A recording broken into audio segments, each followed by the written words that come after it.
on Salvage Hunters. Who's the godfather of Gothic? Puget. Good lad. You'd have my head off if I got that wrong. Yeah, I know.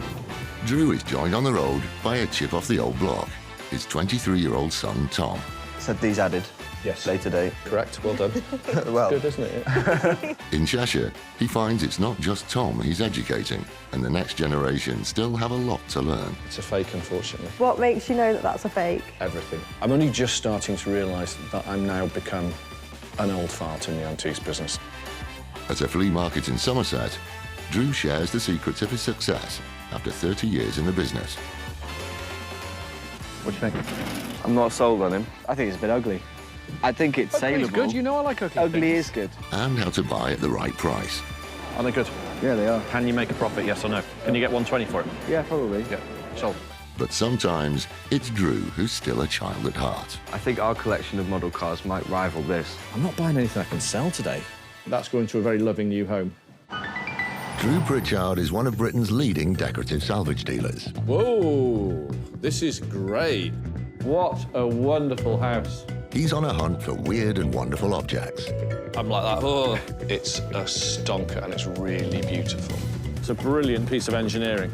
In his search for treasure, Wow, it's hot in here. Oh, now you're talking. he bargains hard. 200 quid. I've got to ask. And there's nothing he won't buy. Sold. With help from Rebecca The money's in that one. Absolutely. Well, I never. and a team of renovators, I can see some gold. he transforms thousands of items, from junk to gems. This week, while T is away, Drew's organised a buying trip with his son Tom, who's inherited the antiques and salvage trade bug from his dad. Let's go. I grew up living in the passenger seat of a van, going from antique fair to soggy antique fair. As a young boy, slightly bored me to death, wore my feet out, but as I've got older, the interest has really grown. This kind of upbringing and this kind of experience and education is amazing, and I can't pass up on that opportunity. I think I'll always do something involved with antiques. And with his enthusiastic new apprentice on board, Drew is hitting the road. I think there's a lot of stuff to learn, and if there's anybody who's going to teach me, he's standing right there, so I think I'd be daft to waste the opportunity. Praise indeed. It's odd, as I said, from me starting the business up when I was 23, I didn't have a clue. It's great to impart now all of my knowledge I've learned over those 30 years to Tom very, very quickly. He'll be streets ahead of where I was. Get your seatbelts on. Yeah. Right, so it's you're with me for the week working. Well, it's nothing you haven't done before. We're going to go to a few places, actually. We're going to a fair, we're going to a museum, and we're going to see some dealers and see what we can pick up. Yeah. And get it in the back of the van and get it flogged. I mean, it really is, and it's just and repeat. For his initial father and son training session, Drew is taking Tom to one of his favourite buying destinations, an antiques market. The perfect place for Tom and other new dealers to learn a few tricks of the trade. They're travelling nearly 250 miles south to Somerset, to one of Drew's best-loved haunts. Right, Tom, we are off to Shepton Mallet Flea Market, or the Shepton Flea, as it's known. Okay. Happens a few times a year, one of my favourite fairs. What makes it one of your favourites? I don't know, because you get lucky. I think if you get lucky somewhere and buy things, you will always go back there. You'll always do that, and that's what Shepton Mallet is to me. And we're early, it's early. Very early. Yeah, but they let trade in at 7:30. That's where you want to be. You have to be that early, you have to. Yeah. Deep in the beautiful rolling hills and rich farmland of Somerset, the giant Shepton Flea Market has been held at the Bath and West Showground since 2004. With over 250 stalls, both inside and out, selling everything from antique and vintage furniture to clothing, jewellery and books, it's the perfect place for a novice to practice honing their eye in the hunt for profitable items. True to form, Drew has set out early to arrive first thing. Right then, let's get cracking. Let's go. Nice early start. Yeah. Come on, come on. I'm coming. You've got to look really, really quickly, because if you don't spot it, somebody else 2 feet behind you will. And you've lost that bit of profit, you've lost that piece of stock, you've lost that point for being here. So you look at that desk. It's actually quite stylish. I mean, they are 10 a penny, but that looks really fresh. But like you say, 10 a penny. You've really got to know exactly what you're looking for. Yes. Within a split second. Yeah, I've been doing this Yeah. without a change for 29 years, Yeah. and I still get a buzz off it. So, but you've seen everything before? No, there's always something new. So it's just a case of finding that new thing.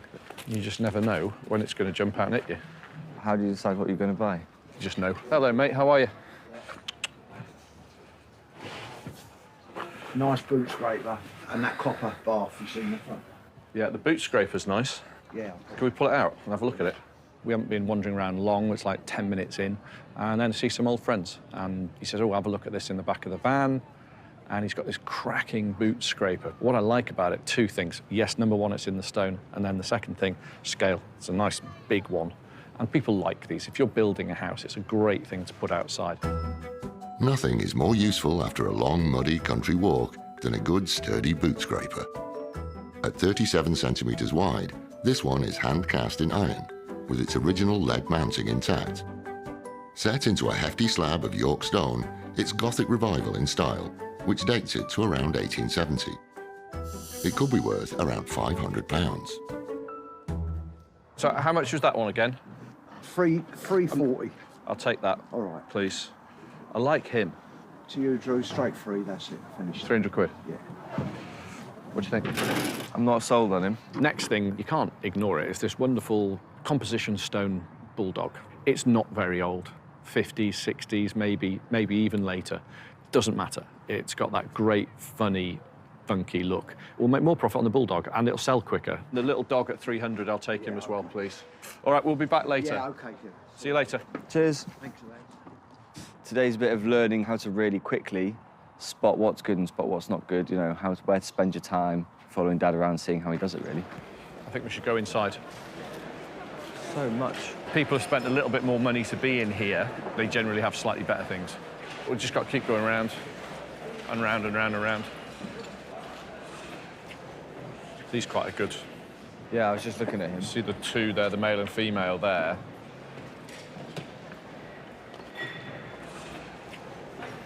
They're literally on a piece of cardboard. They're on a piece of cardboard.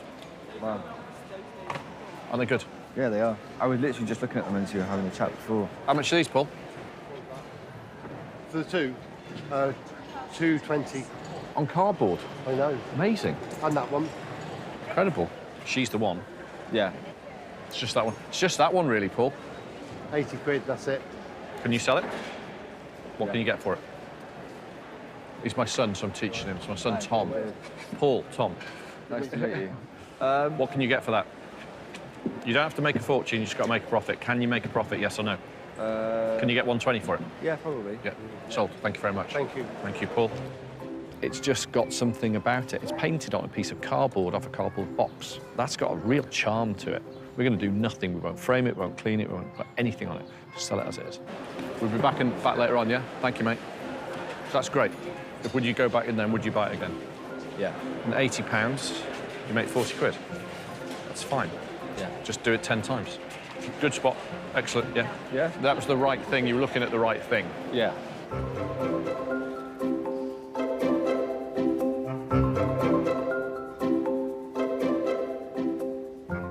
The settle's great. That's unusual to have that on there. This is a nice one. It's battered to hell, but it looks the part. It looks nice. Yeah. I know these guys as well, so yeah. Hello. This is great. Yeah. Tell us about this. Bought it from a private Yeah. down in Sunset. It's all solid, all the back's solid. The back tells you all the stories. Yeah. Yeah. So it's had a hard life, but it's great. Seen these on here? Yeah. They're repairs, but it doesn't matter. It all adds to it. That's great. This settle catches my eye in the corner, and I thought, oh, that's good. And then start looking at it and going, that's really good. And then he starts saying it's come fresh, it's come private, it's just on the market. He's a proper dealer. He's not going to tell me a load of porkies.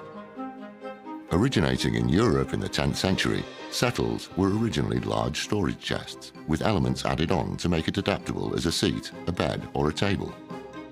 By the 15th century, the settle became common in inns and pubs, the design trapping the heat from the fire to keep patrons snug. Some were even designed to dry food like bacon in a cupboard in the backrest. This one dates to the late 18th century and can seat up to 4 on its gently curving box seat. Hand-carved in oak and elm, and with some unusual details in its design, it could be worth around £2,200. What are you asking? To you, 12 and a half. 12.50. Yeah.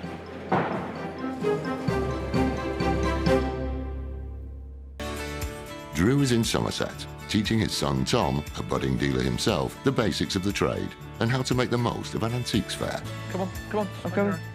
Inside, he spotted an untouched West Country settle seat. What are you asking? To you, 12 and a half. 12.50. Yeah. Yeah, we'll have it, thanks. Yeah. Absolutely as honest as the day is long, that piece. Just what you want to find. We're buying a West Country settle in the West Country, and for 1,250 quid, we'll probably spend about £200 on it, and there's profit. Good profit on that one. Keep moving. I've never seen you move so fast. This today, I mean, this is just a joy. This is just fun. This is like a day out for me today. I know Dad's working and I'm working as well, but this is like a day out. I guess you never get bored of trying to find the next thing that you're going to purchase and the next thing you're going to sell and the next bit of profit that you're going to make, and with that profit, what you're going to buy. It's quite pretty. Yeah. What is it? Arts and crafts? Yeah. It's a bit chipped and a bit broken, but it's very nice. Yeah. You know, it's authentic. Next thing, see, we're wandering back outside now. So there's a lot more stalls set up, and there's just this little lamp, completely untouched, filthy dirty, and to have the original etched glass cylinder on it is still quite nice. That's good. Sorry. Hi. Sorry, do you mind? How much is that? £30. Sold, thank you.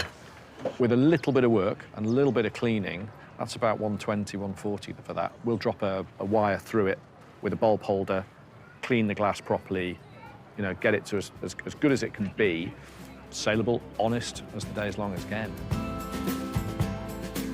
I think Shepton Fleet's gone really well. I think we did okay. For me, the most interesting thing was the little portrait of the lady on the piece of cardboard. As soon as I saw it, I just thought, you know, beautiful, really fantastic. If I bought it, I probably wouldn't want to get rid of it, to be honest. That's, for me personally, buy of the day. Maybe not financially speaking, but in terms of... Financially speaking, what's the best buy? The settle. Boom, there's your profit. Yeah. The bulldog, well, I wasn't going to say it in front of him. I think it's a bit ugly. I think it's saleable. Ugly's good, you know I like ugly Ugly things. is good. You see, he's, you know, I'm not going to say any more on that.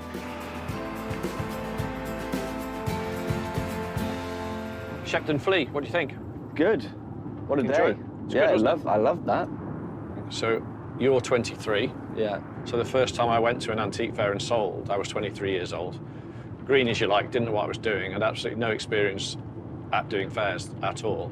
Go well. Yeah, brilliant, life-changing, changed my life completely. The antiques business is a great life, but it's hard work. It's tens of thousands of miles a year. It's sifting through a million bits of junk to find that one gem. And then you do it the next day, and the next day, and the next day. And you're gambling every single day with your own money. But when you get it right, there's nothing like that feeling when you sell it. Yeah, I bet. Having shown him the ropes of buying at markets from multiple sellers, next Drew is taking Tom 150 miles north to the heart of Cheshire to learn how to buy from a solo dealer. En route, Drew's making sure Tom's done his homework. Who's the godfather of Gothic? Huge in with Godfather Gothic. AW or EW? AW. Good lad. You'd have my head off if I got that wrong. I know. So today we are off to see a guy called James Broad. Yep. And young dealer and his girlfriend Emma. Okay. And they've got a warehouse over in Cheshire, and they've called us up to say, come and have a look. They're heading to the small town of Congleton on the River Dane. Historically, the town was known for its leatherworking and lace making, and by the end of the 19th century, there were numerous textile mills in town, which spurred the construction of the Macclesfield Canal, followed by the railway line in 1848. Today, there's a new antiques business here, James Broad Interiors, which he runs together with his partner, Emma Pawsey. Because it's both me and my partner that do it, we have quite eclectic taste because we both have really different ideas of what we like. I prefer sort of mid-century style stuff, whereas James is more into his proper antiques, as I think you'd call them. There's not really one thing that we tend to specialise in, apart from chairs. We both really love chairs. Okay. Just a bit. It's always nice to meet new dealers, and especially dealers that are so passionate about getting other people interested in antiques. And hopefully I'm not going to have my wedding called off if I sell anything too cheap. Fingers crossed. Hello. Hi, I'm Hi. Emma. Hiya, you all Really right? nice to meet you. So my Nice son to meet- Tom's with Hello. me today. Nice to meet you. No, T's on holiday. Okay, So he's cool. coming to help me out. So this is your showroom, yeah? Yes, yeah. This is where all of our stuff is. All sorts of exciting things. Lots of chairs. Lots of chairs. Lots of chairs. Lots of chairs. That's just like ours, honestly. Chair central. So who's the chair maniac? James. James absolutely loves chairs. I think he loves chairs more than he loves me. But I've kind of come to deal I think with the it same now. thing sometimes, honestly. Honestly, we're in the same boat. Don't worry, don't take it personally. I'm only just starting to realise that I'm now become an old fart in the antiques business. I still think I'm quite young, but clearly not. Not when you're meeting people half your age and they're doing it and they're having a real go. So why antiques then? I'll be honest, I never really was interested in antiques at all. Yeah. But my partner, whose business this is, Yeah. he kind of got me into it and got me interested. I think it's a great alternative business to go into. Yeah, it's cool. And I've it works obviously well. followed him this whole But time. you've learned a lot. Yeah. Getting I mean, there. sometimes you're flooded with information. Too much. Yeah, you know, you He thinks he knows more than me now. Seriously, the way you think. So. Anyway, come and have a look down here. Yes. So, Coronation chairs and stools, and this one's and it's still a limed finish. yep. Should all be marked We up. bought that as is, whereas the chair, we've had a little bit of work done to it. Yeah. But nothing on that one. That's correct. So this one, the colour Yeah. is incorrect. Yeah. It's had some nasty repairs. Yeah. Very nasty repairs on there. But that's and underneath. Yeah, we've had to replace the... You're better off not. Right, okay. You're better off just leaving that. Just don't have it. Without it. Just don't have it. Okay. What's incorrect about the colour on this? It's too dark. It's been stained across the top of the oak. Because I know we've had one of these stools before. We've got 3 or 4 in the warehouse now. Said these added. Yes. Later date. Yes. Yeah. Correct. Well done. Well, Good, isn't it? Original upholstery. yeah, Colour correct. I'd assume so. Yeah, it is. Just Faded, with a but bit of wear, a lot bit of fading. A lot of fading. Yeah. So that one's. Well, price on that, please. I think it's on as a set for about $950. Oof. Right. Okay. But you'd probably get the store for about $300. These chairs are not a common item, but something that regularly turns up, which are coronation chairs. The stool is absolutely dead on. It's got the original upholstery, original trim. It's got the correct stamps underneath. It's got the metalwork underneath where they were joined together. That's all correct as well. It's got the correct limed oak finish to it. It's really a nice condition. This stool, with dark green velvet upholstery and gold braiding, was commissioned from William Hands of High Wycombe. It's made of limed oak, created by applying a caustic liming wax to the timber. The stool was made for George VI's coronation on the 12th of May 1937. 8,000 guests came to Westminster Abbey to witness it, and each dignitary would have had a chair or stool made for them. Her late Majesty Queen Elizabeth II, Britain's longest reigning monarch, was an 11-year-old princess at her father's coronation and was confirmed as heir presumptive.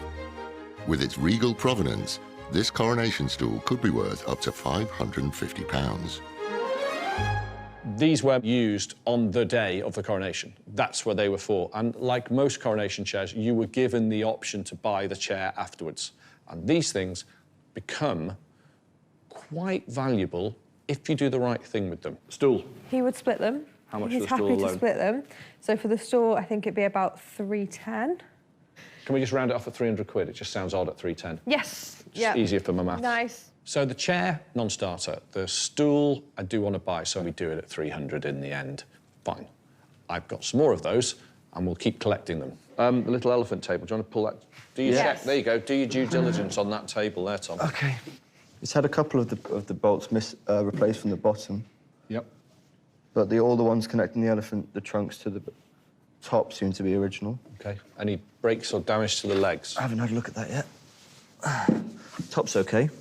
Does it sit all right? Seems all to of be those good things. to me. Is it saleable? I mean, yeah, we have these in. So how much is that one? $550. £550, right? Yeah. We're a long way apart on that one, Okay. unfortunately. That's too What? much. I'd have to cut him in half on that one, and I know he won't take it, and that's fine. But that is where we're at with that one. Yeah, I don't know if he would. No. It's great, this. I get to go shopping and teach him something as well. Ah. And because you're here, he's been quiet and not been rude to me. I'm trying my best. He's trying his best, Trying my yeah. best. Tom's been working in and around the business really his whole life. The only way of doing this job and the only way of knowing is to be around it constantly.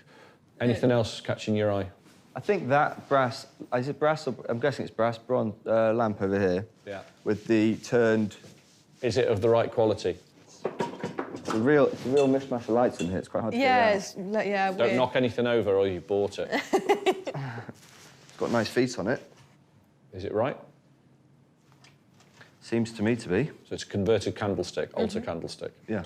With Tom, I mean, I'm not a teacher, right? I was a terrible student and I'm probably a terrible teacher, but I can only talk to him about what I know. I can't give him any more than what I know. So I'm just saying, what do you think of this? Just to get him to look at things. And all I'm trying to do whenever somebody says, how do I learn? Look at it. I mean, don't just go, that's great. I mean, look at it. So the weight will tell you something straight away that it's right. Yeah. You can see that the wear is correct. It's not bad. I'm not completely convinced by the bulb holder in it. That'll have to change. You wouldn't leave that on. And what it really comes down to is price. I think it's 220. 220, so it's not 220. miles away. Cool. Is there a profit left in that? Definitely. You think so? Yes. There's 40 quid to spend on it. That's fine. Okay. Okay. See how I just spent 40 quid on mine. Like that, That's what kids do. in I'll a spend more heart- by the end of the day, honestly. Much more. That's what we do. That's the point of having parents. Yeah. Next thing we see is a large gilt brass candlestick. It's been converted to electric light, not very well. I can rectify that quite cheaply, you know, and get it rewired and redone and make it look a little bit better. But it's not quite there. OK, can we go through to have a look in the other room? So, got all this, a little bit of artwork down here. Interesting door. Where'd you get these from? I don't actually know where he bought them from. What are they made from? Metal? They're tin. That one's not, but this one's, I think, tin.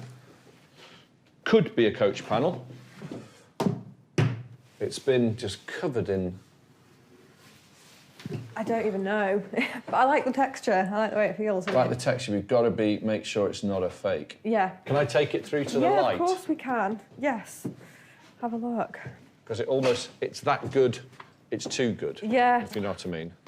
Now, the British coat of arms is a thing of beauty and highly desirable in all forms, whether it's cast iron, bronze, brass, carved wood, stamped, painted, you name it, everybody wants a coat of arms. This one, I feel, is wrong, and it just doesn't smell right. The back of the timber, the way it's cut, is incorrect for the period. But there's too many things indicating to me that it ain't quite right. Nope, it's not right. Damn. It's a fake, unfortunately. What makes you know that that's a fake? Everything. Okay. Yeah, it's Right. it's just all wrong. It's number one was the type of timber it's cut onto there on the back panel. Number two is this is faux. That's been done. See Right. how it's in lines and it's perfect. Yeah. And then if you look underneath here, that isn't actually painted on. That's been put on with like a print Okay. underneath there. Where an original coaching panel with a coat of arms like that would be a valuable and Right. desirable thing. Painted on tin, at first glance, this panel looked like it was from the door of a 19th century horse-drawn coach. If it was original, it would have been worth £2,000 to £3,000. But on closer inspection, it's a well-executed replica from the 20th century. Sold as a decorative piece, it could still be worth up to £200. It still would be something that I might be interested in, depending on the price. I think it'd be about 150 or 140.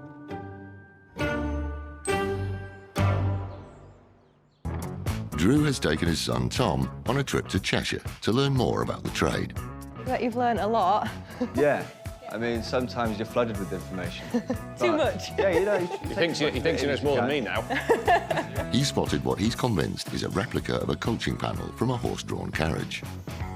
An original coaching panel with a coat of arms like that would be a valuable and Right. desirable thing. Okay.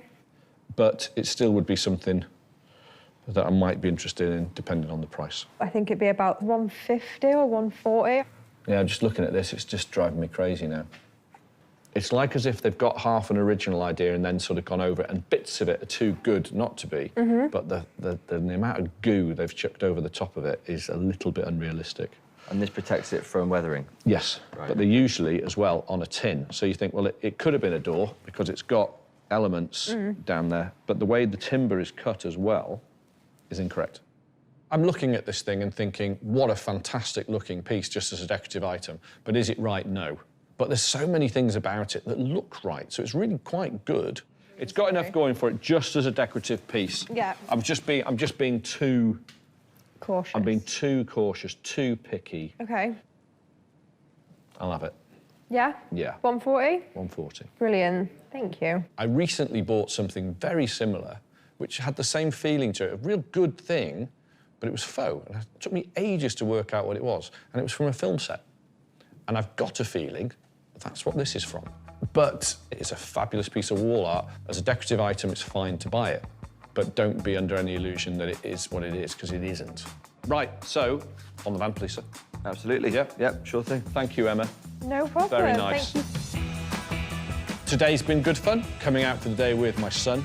It's great, you know, for a business I started from nothing, literally £200 in a Volkswagen Beetle with a roof rack, and to have my son involved in any way is just really quite wonderful, isn't it? It's great. Most of my childhood was spent doing things just like this. Sunday activities, being dragged around antique fairs and the like. But I think today, a little bit special. It's really fun. He's very informative. I feel like I'm always learning new things. I feel like I'm always slightly overwhelmed with everything that he has to tell me, but I soak it in after a while. But I really enjoyed it. Really good day. OK, all sorted? All packed and ready to go? Marvellous. All right, thank you very much. Thank you. It was lovely. We'll see you again. Cheers. Bye-bye. Cheers. Thanks, guys.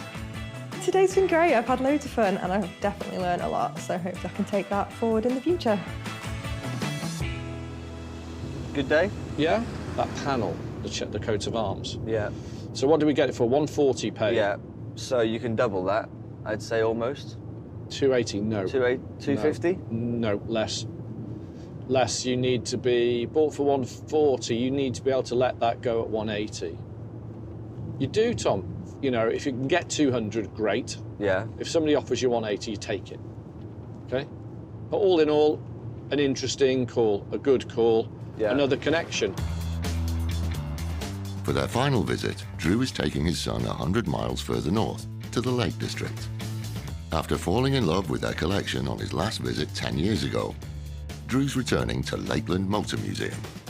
He wants to teach Tom how to approach a buying trip to a museum or collection, another excellent source of antiques for any budding dealer. Today, Toms, we are off to meet a very nice man called Chris, who runs the Lakeland Motor Museum, which I went to about a decade ago. Yeah, I think I remember you talking about that. It's got a real bit of heart and soul. Being a museum, they get given stuff constantly, right? Donations. Wanted or not, and they have to accept. Keep them. Yeah, and they've got to keep it. So, you know how many museums call up on a, well, monthly basis wanting to sell us stuff. It's constant, isn't it? It never stops. All the time. They're always clearing out. They're always clearing out stuff. We've only got so much storage space. Yeah. And their archives get bigger and bigger and bigger. Yeah, it's a great museum, though. I know you're not massively into cars. Well, it'll be an educational experience for me. Every day's a school day. Yeah. Every day's a school day. Yeah, you know, just like school, I'm probably going to be late. Best known for Wordsworth's daffodils and Beatrix Potter's rabbits, the Lake District is also home to an important collection celebrating the joys of the open road, the Lakeland Motor Museum. Set in the picturesque Leven Valley, the museum's 30,000 exhibits include 140 classic cars and motorbikes. Though the museum dates to the 1970s, it moved to its present site in 2010, with a mission to rev up some very special motoring memories for visitors. Pritchard and Son will be shown round by someone who remembers Drew's passion for cars very well, manager Chris Lowe.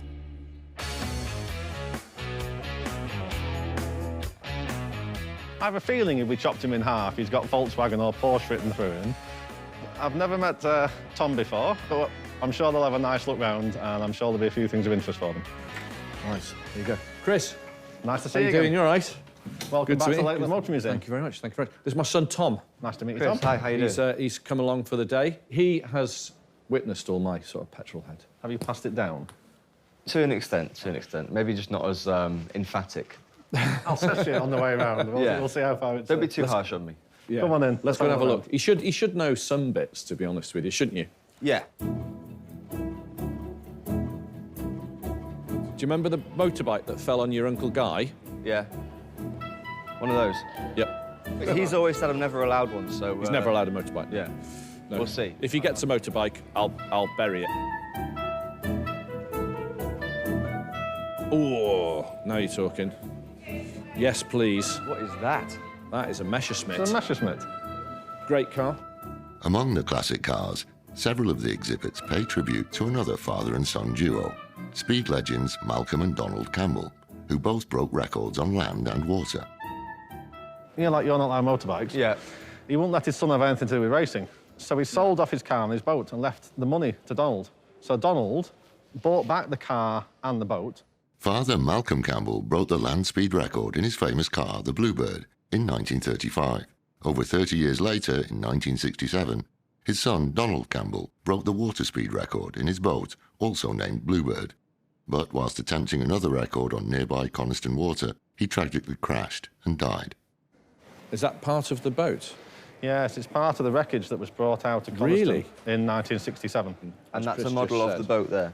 Yes. Wow. Donald Campbell, 4th of January 1967, trying to break 300 miles per hour on water. On water. Yeah. With such rare exhibits definitely not for sale, no matter how deep Drew's pockets are, Chris leads the way to the storage sheds where surplus items are kept. Little light? Little, big. Well, you know, got all the joints. God, that's a big one. It's a task lamp, 50s task lamp, late 50s. Galvanised on there, original enamel, vitreous enamel shade. You work in here on something, you grab that, clamp it on so you can get a better view of it. That's all it is. It's a really heavy-duty thing, this. I mean, I can just about squeeze it. It's really full-on. How much? Well, you tell me. 150? Yours? Thank you. God almighty, Chris. He's getting weak in his old age. Oh. Bless him. It's very much now part of the norm in antique shops to see industrial lighting. When I first started, it very, very much wasn't. It was laughed at, it was sneered at, it was looked down on. It's good, stylish lighting, lasts forever. You know, you were talking That's Malcolm Campbell. That's the 1935 car. That's the Meccano. That's So- the Campbell car. Yeah, so as far as I know, Meccano sent out like a pattern and you made it. Chris goes, what about this? And brings down this piece of Meccano. And it's of Bluebird. I have a real love for anything to do with Malcolm, particularly, and Donald Campbell. And it's just a time when Britain was great and machinery was massive and dangerous and crazy, and they were chasing a dream in incredibly unsafe vehicles. And I love the madness of it, and I love the aesthetic of it as well. 150 springs to mind. Can you make it 2? Do you want to meet in the middle, 175, because there's not loads of money in it, and it hasn't come with a box or the plans, and I don't think it's complete. Even though they would have been, to an extent, mass-produced. It was mass-produced, but they were toys. So they're broken. They were broken. Right. And lads, what would a little lad do with that? Yeah. Smash chuck it down 7 the bells stairs. out of it. Yeah. So yeah, 175 I think I'd be happy with, because as Tom will tell you, what's going to happen to that? It's going to go in our living room, kitchen. I think our collection of model cars might rival this. It's yours at 175. Thank you very much. Yeah, that's great. Interesting. Nice thing. Interesting. Very happy with that. That's lovely, Chris. That's going to a very loving new home. Right then. Let's keep looking. So I end up paying a ridiculous £175 for this thing. That's nuts. But I really wanted it. It's a vase For your dashboard. for your dashboard. So these were sometimes made by a firm called Rosenthal. I don't know who made that one. There's a pair That there. one might be a... So these are called bud vases, Yeah. right? And you bolt that to the dashboard of your car, because what Yeah. you need on the dashboard of a car is a piece of cut glass, Yeah. right? And you put a flower in it. And you put a flower in it. During the 1950s, you could buy these as accessories. Right. And a Rosenthal, This one's a Roscoe. It's American. typical American, they're a bit bigger than normal and not quite as good. That's okay. There's a pair. That's unusual. It's really unusual. I've never seen a pair. Dating to a time when motoring was still a glamorous business, this pair of 1950s American bud vases were an off-the-shelf motor accessory that could be bolted to a dashboard to hold flowers. Made of cut and etched glass, unused and in the original box, they could be worth around £250. These would be of interest. I'm struggling for value. Right, if these one I could fit to an old VW and Porsche, they'd hold a lot more money. Yes. But they don't. I'm coming back to a similar figure, 150. Is that the best you can do? Father and son Drew and Tom Pritchard are on a buying trip to a motor museum in the Lake District. He has witnessed all my sort of petrol head. Have you passed it down? To an extent, to an extent. And a couple of unusual cut glass dashboard bud vases have caught Drew's eye. 150. Is that the best you can do? I'll tell you what, I'll give you 175 quid for them. Okay. Yeah, fine, Well, thank you. Don't need to make loads of money, just make, as long as we can make a turn. But at different times. Driving around with a flower in your car, it's not a bad thing. These could go either place. They could go to a car enthusiast who's got a Hudson Terraplane or Cadillac and wants to stick them in, or they could go to somebody who's just going to put them either side of a bed so you could have a flower next to your bed. How nice would that be? God, it's like heaven, isn't it? It's wonderful. Just get to poke around in all this stuff all day. Yeah. This is why I love what we do, you know, just for this. Now, this does interest me. It's not old. No, museum was founded in 1978, so I think there were quite a lot of them produced to decorate the museum when it first opened. That's a copy of the sign off the front gate, Yeah. right? Because I own the sign off the front gate of the Bugatti factory, and it's screwed to our living room door. And it's about that why I recognise that it? big. That's why you A really recognise small it. thing? Yeah, another thing you walk past every day. Yeah. That one. Yeah. Yeah. So that's a copy of that sign. I'd really like to buy that. I'm not buying anything I can sell today. No. How much do you think that's worth? I honestly Roughly. can't tell. So you've got to look at it. So it's not old. Yeah. It's big. Yeah. It's decorative. Because of the size of it, Yeah. 250 Retail or purchase? purchase. Right, you're 50 quid over. Right, okay. But now he said it. That was my concern. I was going to make you overpay. I always You think just have. start low and go up. Yeah. Because once you've gone high... I would have gone in at 150 And gone up. to try and get it for 2. Sorry. That's okay. 2 will buy it, yeah. Yeah? Yeah. Thank you very much. Wonderful. Over the moon with that. Marvellous. Right, keep going. Can I make some money now? Bugatti, for me, really is like the pinnacle of pretty much everything. You know, and anything that's got Bugatti on, I want it. It's pathetic, really, but I want it. Did I see that before? It was here before. What's the base on it like? Seems to be copper all the way It through. seems to have galvanised steel up the back. We're having a good look round all Chris's stuff upstairs, and there's a glazed copper display case. This is for putting a map, a menu, a poster. It's that type of thing. It's designed to be outside forever. It's got a pleasing patina to the whole thing, largely original. 300. Is that the best? Any more legs in it? We're going to use the money for good purposes. Sport the museum. Oh, really twisting your leg now. It's really Really is. Yeah, 350. It's yours. Thank you very much. Really interesting. Do you know what I think it'll be? I think it'll make the most wonderful bathroom cabinet. Really interesting. I was thinking just its first purpose, back outside a nice restaurant, menu. That too. Love it. I think we end up at 350 quid for it, which seems like a lot. But, right, what I'm doing is I'm buying potential. So that with a mirror in the back of it, the lock's all working, some nice hanging clips on it, you know, a light inside it, all nice and clean. What's that worth then? 800 to 1,200 quid all day long. So there's money there, real money. I've just bought something that's got profit in it. Chris, I'm done. Let's go. Time to load the van. Yep. Today has been just great fun. It's really nice to be back here anyway, but to bring my son back here, he was a nipper, you know, when I came here last, and now he's carrying furniture in the back of the vans for me as well. It's you know, any day out with your son working or one of your children working is always going to be great. It's been educational. It's been fun. I've learned a few things from Chris and Dad, and yeah, I've really enjoyed it. Nice to meet Tom today. Nice to see the father and son relationship. You know, father asking son's opinion because, you know, he's got to help sell it, and a different input. So what do you think of that then? That was a good day. Nice fella, isn't he? Really, yeah, Chris, Yeah. absolutely. A gent. Bit of a personal buying day for you. Bit like a kid in a candy store, really. Yeah. It shouldn't have been. Look, I will let some of them go. The Malcolm Campbell Meccano, right? Yeah. I'll sell that. Just sell it. I'll sell it. Let that go. Then the that big cabinet, the big glazed cabinet, right? Yeah, I like that. We'll go through that, do some work to it, make it more palatable for people to use, make it easier for them to hang. Yeah. And that'll go.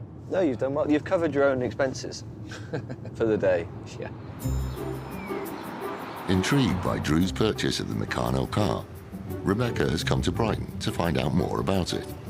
She's visiting Christopher Littledale at the city's Toy and Model Museum. Nice to meet you, and thank you for inviting me into this amazing museum. Thank you. I wouldn't be here if you didn't have this sort of Meccano magic sort of display.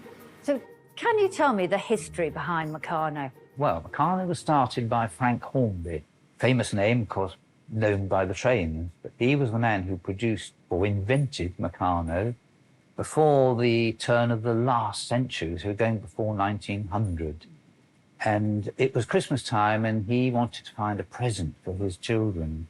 And he, of course, lived outside Liverpool. Liverpool is full of cranes and bridges and sort of structures in metal. And he saw all this stuff, and he thought, my goodness, if I made strips of metal and various shapes with holes punched in and very small-sized nuts and bolts, this would be a toy that the children could play with. And then they coined the phrase Meccano. Is it collectible now? It is collectible, but it has to be in extremely good condition to fetch anything like good prices. So this is a Meccano car that Drew bought from the Lakeland Motor Museum, and it's of the Bluebird. Yeah, it looks like it. It looks like a 1950s model, judging by the green. Interesting thing. Does it have a value? Yes, it does. Somebody would probably give £300 or £400 for Would it. they? Yeah, I would think so, yeah. Christopher, thank you so much. It's been a joy. Christopher's passion is second to none. What a delightful man. What wonderful knowledge. And OK, Drew's doubled his money, but that's not what it's about. It's all about this joyousness that you get from revisiting your childhood. After a week on the road, father and son take the time to look back on an eventful week, crisscrossing the country, learning a few insider tricks on how to become a successful antiques dealer. So you've done a week on the road. We've done an antiques fair. We've been to see a dealer and went to a car museum, which, you know, obviously I'm going to want to go to anyway. Yeah. Used to drag you kicking and screaming around those car museums. Yeah, and antique fairs. And antique fairs. Now you have to do it all the time. Yeah, I know. We bought well, met nice people. Travelled a lot. Well, that's the job. That, for me, is the joy of it. Yeah. You have to love every second of it and be prepared to do everything. There's a lot more to learn, but really, the reality of it is it just comes down to your eye and how hard you'll work. You can be taught everything else, you can read everything else, but you can't teach an eye. Not really. Not really. You've either got it or you haven't. Well, fingers crossed then, eh? Fingers crossed.